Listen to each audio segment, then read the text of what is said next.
Welcome to WatchGuard's Daily Security Byte. I'm Nachreiner. Friday's story is 2 mobile platform vulnerabilities. Today I'll cover 2 vulnerabilities in mobile platforms, and let's start with Zara, which is a group of vulnerabilities that affects iOS and actually also OS X, Apple's normal operating system.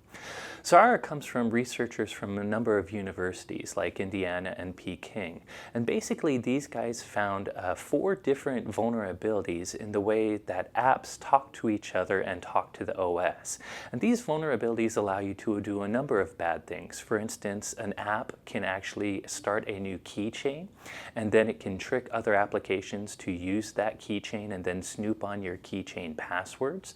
Apps can also open sockets to each other and steal information from other programs on your computer, for instance, your password vault like 1Password, and other vulnerabilities like this. So these are pretty important vulnerabilities that can gain a lot of access to your OS X and iOS keychains. Now, they do seem to affect OS X a lot worse than they affect iOS, and this is largely because the OS X App Store is a little more permissive in what you can put on there.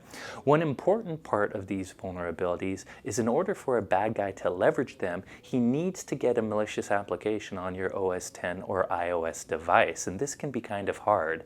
It's much more difficult to get a malicious application in iOS's App Store because of a number of checks they do, but it is a lot easier to get it on Apple's OS X App Store, and these researchers successfully got some of their apps on the App Store. So by the way, these researchers found these flaws 6 months ago and did share them with Apple, but Apple has yet to fix them, so the researchers decided they're important enough to go public with. They do share some mitigation techniques. Apparently they've written an app that will scan your OS X computer for bad apps. There's manual ways you could look through your keychain and find applications that might have access to a keychain that it shouldn't have access to. But these are pretty big flaws. My number 1 tip is be very, very careful what you download. You're probably more safe with your iOS device, but when you're downloading things from the App Store, be careful to make sure it's from a legitimate publisher out there.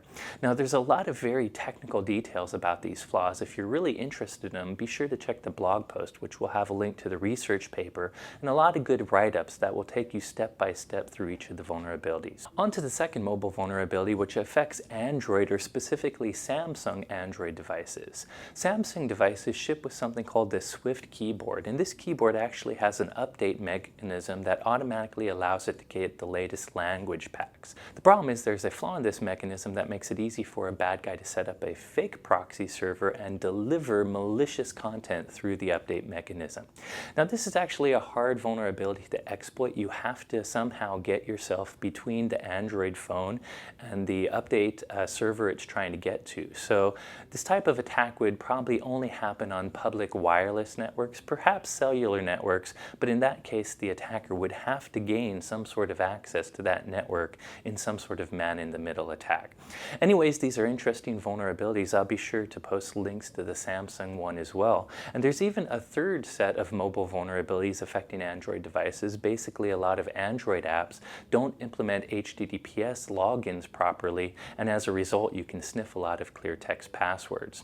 So again, the takeaways here for Apple OS X and iOS: be careful what type of apps you download, and for Android, beware of man-in-the-middle attacks. Samsung has said they will patch this vulnerability soon, so if you're a Samsung owner, be sure to update your phone regularly. That's it for Friday. Thanks for watching.